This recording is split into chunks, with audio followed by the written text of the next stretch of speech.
LeBron James has a sore knee, and the Lakers are in ninth in the West, a cause for concern in LA. Steph and Clay looking a little bit more like the Splash Brothers we know, and all-star starters are here. Lots to talk about on today's Locked On NBA.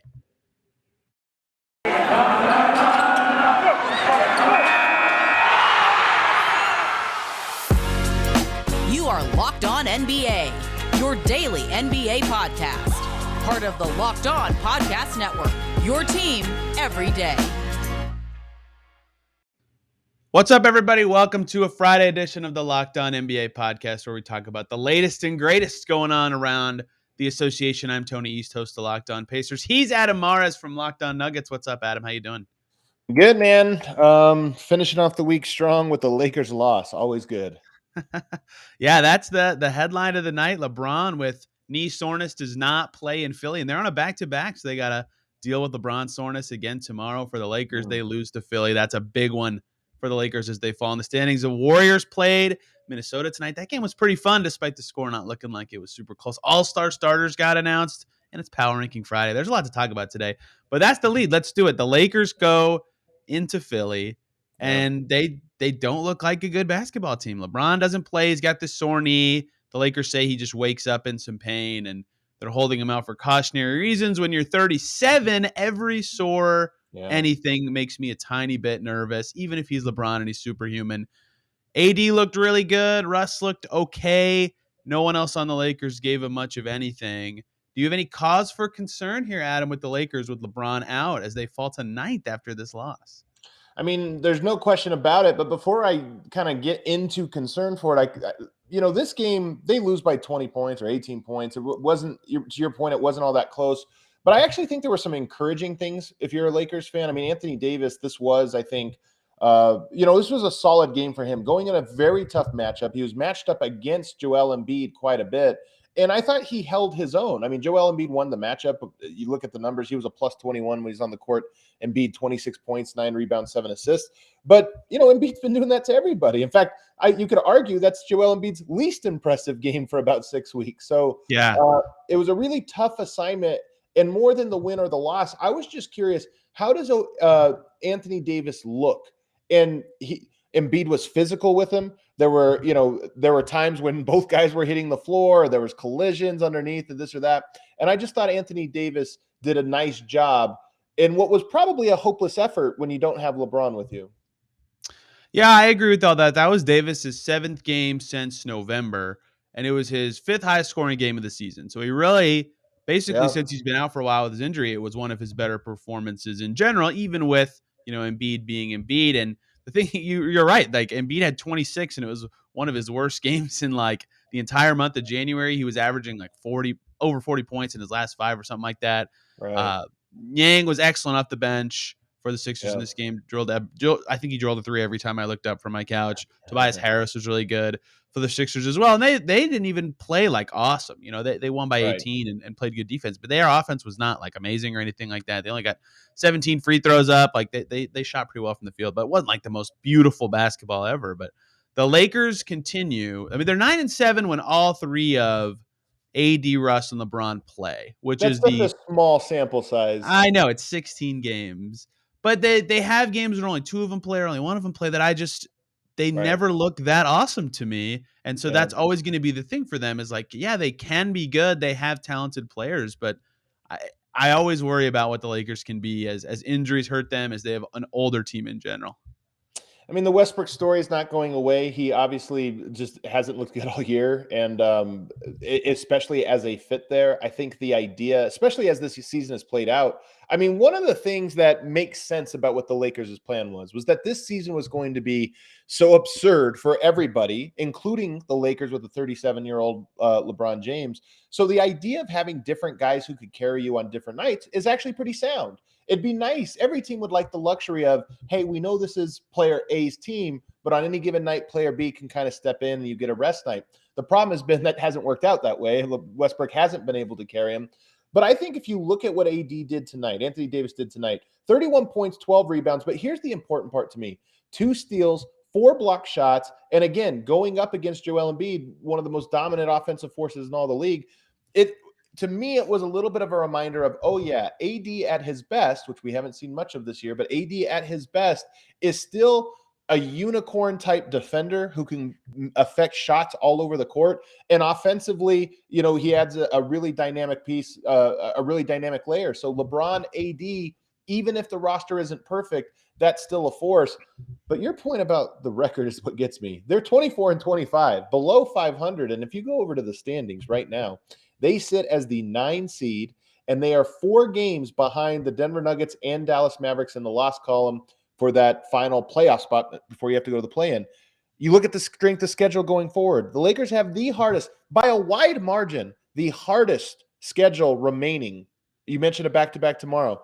I think it's not a lock, but I think the odds that the Lakers are a play-in team are really high. And I'm starting to think the odds that the Lakers are a 9-10 seed, meaning they have to win 2 play-in games, are actually higher than people probably realize. So are they a good team? Can they be good at the right moment? I think so, but they're probably going to have to do things the hard way.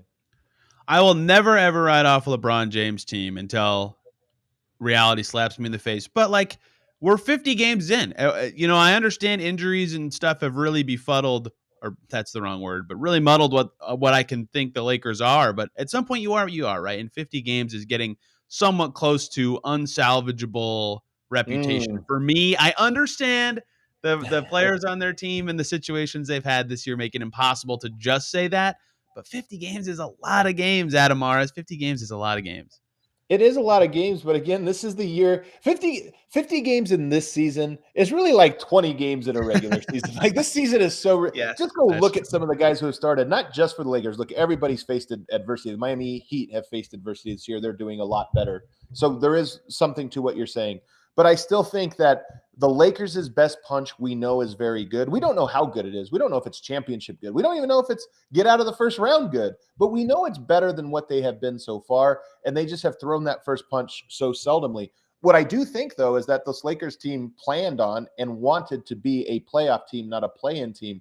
And that's the thing that I think is a little concerning. I mean, if you look at this, the play-in right now features the Clippers, who also, by the way, have one of the toughest schedules remaining. The Timberwolves, who are a really fun team. We'll talk about them here coming up. The Lakers and the Blazers. Okay, the Blazers don't really belong there. Maybe Pelicans take them over. Maybe Zion comes back, throws a wild card. I don't know. But if you talk about one of Clippers, Lakers, Timberwolves doesn't make it, and then you think about if you are the 9 seed in that equation, you have to win twice in a row to get into the playoffs. That's where you just get into dangerous territory. And if you're LeBron James and Anthony Davis, as much as I think they're better than what their record shows, a one and done 2 times back to back is just a really tough thing to have to overcome just to get into playing what I think is the best team in the NBA, the Phoenix Suns. I agree with a lot of that. And speaking of the Minnesota Timberwolves, they played a very nice first half against the Golden State Warriors tonight. And in the second half, look, there's a lot about the Warriors I want to talk about in this game. But in the second half, you know what we saw that we haven't seen for a while because he's been slumping?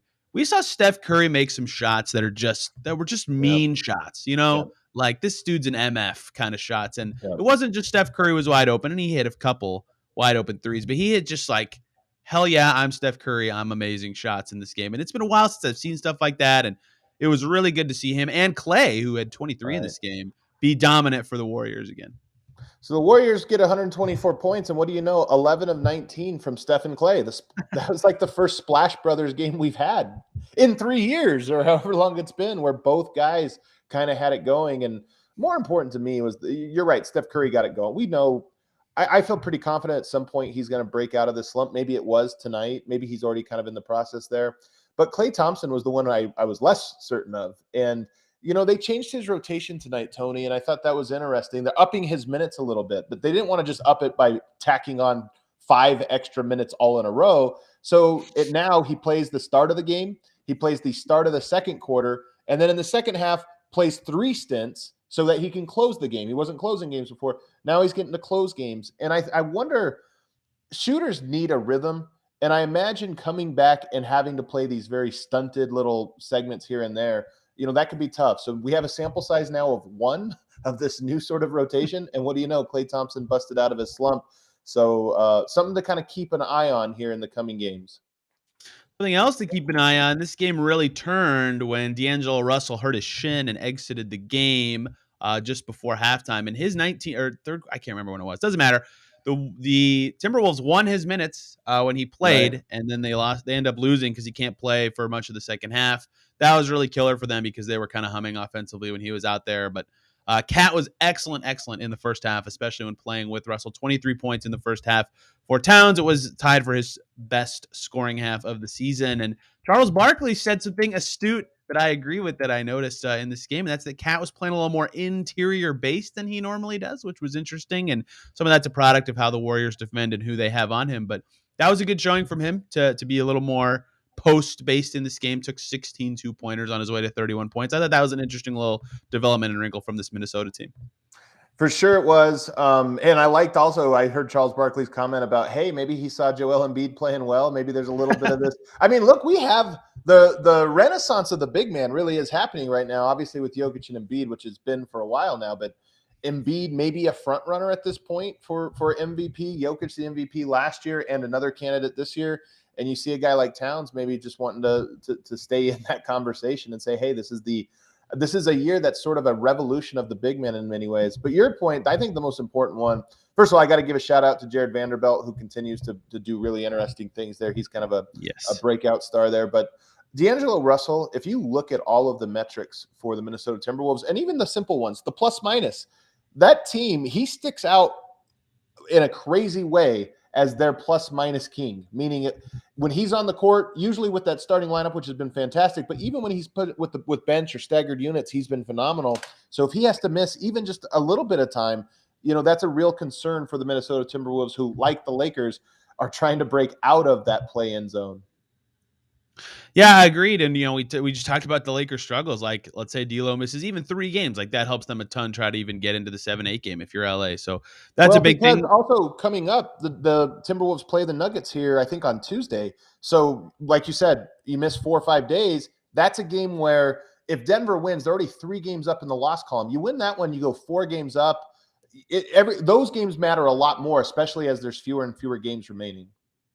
Yeah, for sure. Last note for me on this game, box score doesn't really show it, but Kuminga continues to be kind of, you can really feel his presence, impressive kind of rookie who gives the Warriors meaningful rotation minutes. I think he's going to be something special. He's a good player.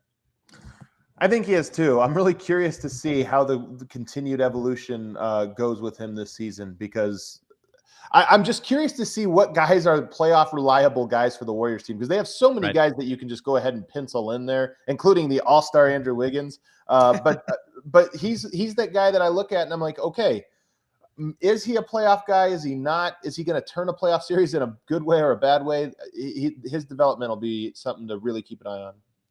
Yeah, and all-star starter Andrew Wiggins leads this game in plus minus, and that is a perfect segue into the naming of the all-star starters takes place in the NBA. And yes, you heard that correctly. Andrew Wiggins is one of them. Let's talk about those all-star starters and draft our own teams, Mr. Mars. But before we do that, we got to talk about the good folks over at BetOnline.ag. And there might be less football being played right now, but there are Championship Sunday coming up this weekend. And BetOnline has way more stuff to bet on beyond just that. This playoff season, they got scored points, total points, performance props up there now, as well as basketball, football, hockey, boxing, you name it, they've got it. You can even bet on the next fired coach over at BetOnline, the number one spot for all things NFL betting in 2022. And with the new year comes a new updated and mobile website over at betonline.ag, where you can sign up today and receive a 50% welcome bonus on your first deposit. All you got to do is use our promo code Locked On, which is all one word, to get started.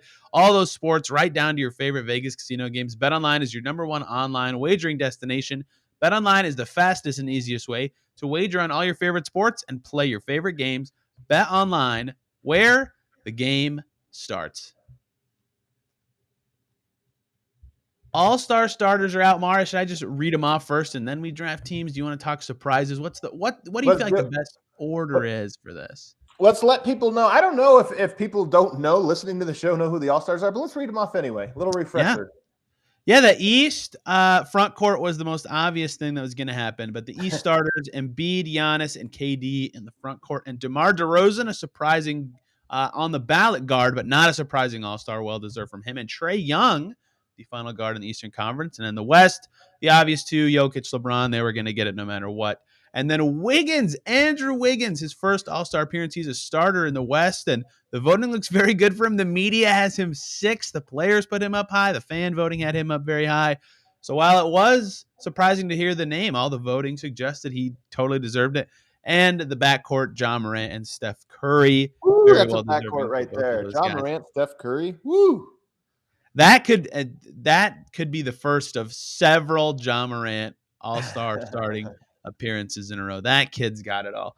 So obviously Wiggins is the most surprising one. Did any other name surprise you at all? Do you want to talk about how surprising Wiggins was for you specifically?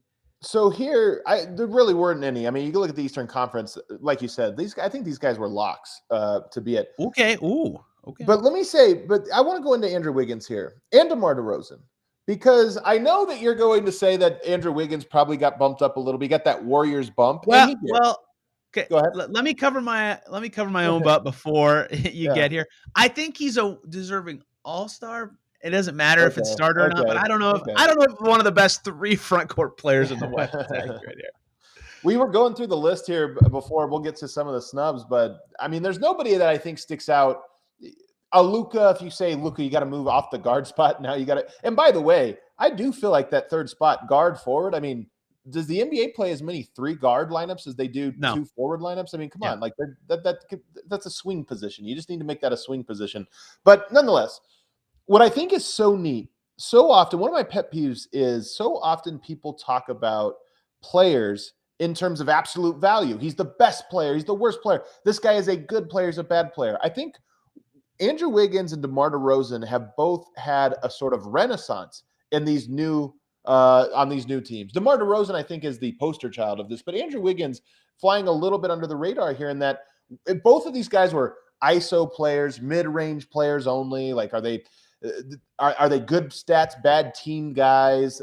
That was a bit of a reputation for both of those guys. We're seeing with DeMar DeRozan, you get into a good basketball culture, which I think they have a great basketball culture being built there, starting with Arturas Karnisovas there in Chicago, but also just with a bunch of guys that I think want to win, want to compete, and DeMar DeRozan right there with them. And now you see he's actually can be a leader on a team. He can be the go-to guy when you put other competitors and a good system around him.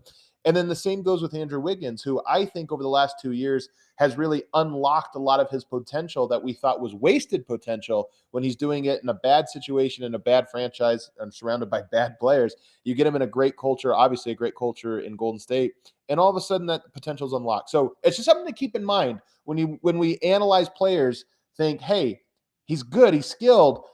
Something's not clicking there? Maybe it's personal, maybe it's team related, maybe it's organization, maybe it's a combination of all those things. But it gives you a little perspective that these guys often have value somewhere if you find the right spot. Just to annoy you, I'll simply say that is a bad take. End of argument. No, I'm kidding. That's all very, very well said and very true, especially for DeRozan, who in San Antonio, I mean, people thought he was done. Like people Right. ripped that trade for the Bulls at times this summer, and look at him go. He looks great. When Did I you see did the my Chicago own, Bulls real quick? Did you see their tweet from their official account?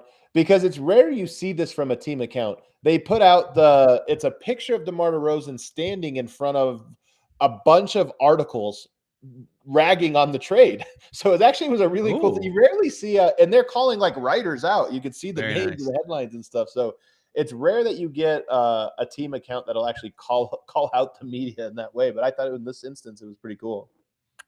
Yeah, if people are wrong and they can't own up to it, this is not the role for them anyway. So good for the Bulls for that. Yeah, when I did my Eastern Conference starters, I had 4 of the 5. I didn't have Trey. I had Zach LaVine and James Harden ahead of him, but that's fine. Okay. Trey's been amazing. Any one of those 3 guys would have been fine for me. The West, 4 of the 5 did not have Wiggins. I thought it'd be Draymond, but when we were talking a little before the show, you mentioned that Draymond hasn't played a whole bunch, and so that's totally fair. He's busy doing TV, which we'll talk about later, and being hurt, and he'll be out for a little longer too. He might not even play in the All-Star game anyway. So it's not like so egregious anywhere or anything like that. Rudy Gobert probably is the guy that has a little bit of a case to be upset about this, but he'll be an All-Star anyway. Starter doesn't really matter, but those are the only 2 guys that I thought, okay, maybe someone else could have been in that spot. But overall, I think this is pretty close to right despite some of the public response. Well, I think it's no question it should be Gobert. should be on this list. But let's be honest, man. And I think the reason he didn't make it was because he was so low on the fan vote. I think he would. The point total, between other players and media, was high, but the fans just don't want to see Rudy Gobert in the All-Star game for whatever reason. But also, I mean, I know this is every Jazz fan, including our boss, is going to roll his eyes at this. But does anybody really want to see a Jokic Gobert front court in an All-Star game? I mean, come on. Okay, well, they might not even end up on the same team. But here's the other thing about the starters. If you look, even next year, if you look back on the All-Star teams last year, you're not going to know or care who started. You're just going to know who the All-Stars were. You know, the starter part doesn't matter. If you make the team, that's what matters, and that's where the snub line is. Do you want to draft teams? Do you want to just make first picks? Kevin Durant's not even going to end up being a starter because he's not going to play. So you want to be Kevin Durant because then you can just opt out right away. And be done with Sure, I'll be Kevin Durant. So do you want to do this as what we think these guys will pick? Because I'm always curious yes. Or do you want to do it? Yes.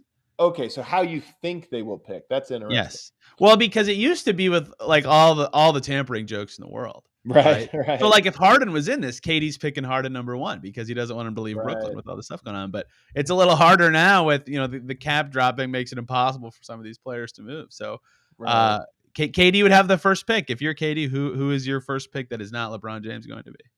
I think KD is going to take Steph Curry. Yes, I also think that's good. Man, LeBron could go a number of directions for a number of reasons. I think he'd probably go with Embiid with his first pick if that's what KD did. But what's nice about here's the problem with picking either of Embiid or Jokic early is then it almost gives the other guy a free pick unless you really want the other guy, because it's like, well, you're not going to take Jokic now. You're not going to take Jokic, so I can just pick him last because the other center's off the board. That's true. So, all right, you went with Embiid. That gives me, Kevin Durant, an extra pick here. I think he might go with Ja Morant. I'm very curious to see what the response is to Ja Morant from these guys. Like, he's the newcomer. There's always the newcomer in these things, and I'm really curious to see, is he popular or is he like, hey, you got to earn your stripes here? But Ja Morant's so fun. I could see him being a KD guy. So you got 2 guards first. So I'll just load up on the front court. We'll go sides. I'll give me Giannis. Somehow Giannis makes it to the 4th pick in this fictional draft that we're doing here. But I got to remember I'm in LeBron's shoes, and LeBron has respect for champions and guys who cross that finish line. So I'll take Giannis. So you have a very physically dominant defensive team right now between LeBron, Giannis. Yeah, I can't pick Trey next. So please don't leave me with Trey. Sad. I think, all right, Kevin Durant, his next one, he's taking DeMar DeRozan. I think another bucket getter, so he's going to go there. Very small team. Well, now I'm out of guards, so I have to pick Trey. There you go. And then we'll round it out with Jokic. So I actually like this lineup. If you go Steph Curry, if you give Jokic, Steph Curry, Ja Morant, Kevin Durant, DeMar DeRozan, that's all bucket getters. Jokic's going to be out of the perimeter throwing dimes. I think that works. I'm all about my Trey, Wiggins, Giannis, LeBron, Embiid team. We're gonna have arms everywhere in our no effort defenseless All-Star game. We're gonna be the lengthiest no effort team until the charity 4th quarter ever. Yeah, it might. Can we abolish keeping score in the All-Star game? I just play a 12-minute exhibition and get it over with. I like this new format. I like the new format. I like the end of the game. Yeah, but even the little, like, the quarters matter differently now for different charity. It makes each quarter a little bit more interesting. I don't know. I like it. I think it works. To the extent I pay attention to the game, I suppose it's better than it used to be, but I still cannot really get behind anything like that. We brought up Draymond Green earlier, both as an All-Star candidate and also because it was announced or leaked or came to light that Draymond is going to be joining TV broadcasts while still being an active player yesterday. And I think that Adam came up with a brilliant idea to say, let's power rank who the 5 best or 5 most interesting TV analyst players that are currently actively playing right now would be if they retire, or even in Draymond's case, while they're actively playing. But before we power rank, because it's Friday, we got to talk about the good folks over at Built Bar. And before I talk about them, Adam, what is your favorite flavor of Built Bar? Coconut ones are good, especially the coconut almond one. And I like the poofs. Those are the ones I like. Yeah, the marshmallow filled ones. Those are so good. chewy, very easy to eat. So Built Bar is making the best tasting protein bars out there. If you didn't get the hints just there, they're 100% covered in chocolate protein bars that actually taste delicious. They taste like candy bars, but they're way healthier than candy bars. Most of them have 130 calories, 4 grams of sugar, 4 net carbs, but 17 grams of protein, which is way better in all those stats than candy bars. 100% covered in real chocolate. And they have tons and tons of delicious flavors. A great way to stick to your New Year's resolution and keep your body all healthy and together. I have been on the New Year's resolution grind this year, and Built Bar has been a big part of my plan. If you want to try them and their delicious flavors, go to Built.com and use the promo code LOCKED15. You'll get 15% off your order. Use promo code again, LOCKED15 for 15% off at Built.com. Thanks for making Locked On NBA your first listen today. For your second listen, go check out Locked On Lakers. See what they're talking about after that loss without LeBron and potentially, as we talked about earlier, their place in the standings. It's Friday on Locked On NBA. It's power ranking day. Adam came up with a lovely idea of power ranking. Excuse me. I got to get this correct. The 5 best TV analysts the top 5 players who would make great TV analysts, a la Draymond joining TNT. I can't use Draymond on my list, I assume. Adam, do you want me to go first? Well, I'll say this. If you could use Draymond, he would be number 1. So we can assume that, in my opinion, because I think Draymond Green is obviously super insightful about basketball. And not every player is, by the way, that's like really intuitive. For example, Nikola Jokic is an incredibly like high IQ player. I think he would suck on TV. He'd be terrible. Yeah. Every time you ask him like, hey, can you break down this play? He's like, yeah, I passed it and the guy shot it. You're like, oh, wow. Thrilling stuff. But Draymond is really good at that. But he also like understands the social dynamics extremely well. Like he understands, honestly, almost all facets of not just the game. Obviously, he knows all facets of the game, but just the way the league works. And he's so good at sharing that. So he's number 1. I'm super excited for this. It will get a little weird. Like there's a lot of opportunity for this to get weird and go into some gray areas. But yeah, well, like tampering is the first thing I thought of when I saw this, ironically. Didn't he get in trouble with the Booker stuff or something like that a couple years ago? He was talking about getting Devin Booker out of Phoenix. Yeah. Of course. So like this is definitely a gray area. The Adam Silver era in the NBA, and a lot of this is just like the world has changed, technology's changed. We've gone through a pandemic, all this stuff. But the Adam Silver era has really been a lot about blurred lines and gray areas where you're like, okay, there's players now have agencies and now they're also media. Well, the tampering, but not tampering. So it's a lot of weird things. You can't take away everybody's cell phone. Right.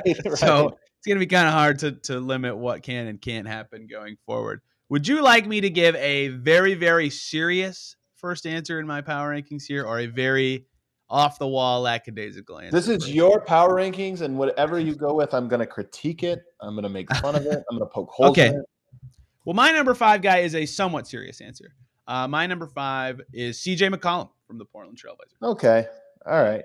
Yes. Currently has his own podcast talking about the NBA, and it's very interesting. It provides his own insight. He, like Draymond, is good at the social dynamic part, good communicator, good player, good at breaking down the game. So that is a pretty serious one, but I think he would do well in a similar setting that Green is in now. Yeah. CJ McCollum, it's weird. He's pretty good. He's pretty good in terms of like, he talks about interesting things. He has great guests on. He's very comfortable doing it. I wonder, CJ McCollum's kind of off the radar right now. And I don't know if it's just because of this year with Portland, but that would be my only holdup is I'm thinking, do I really care what he has to say so much right now? Maybe a little bit less than I did a year or two ago. That's fair. That's fair. Who is your 5th? Do you have a 5th? No. I'm playing off your list here. Just critiquing it. All right.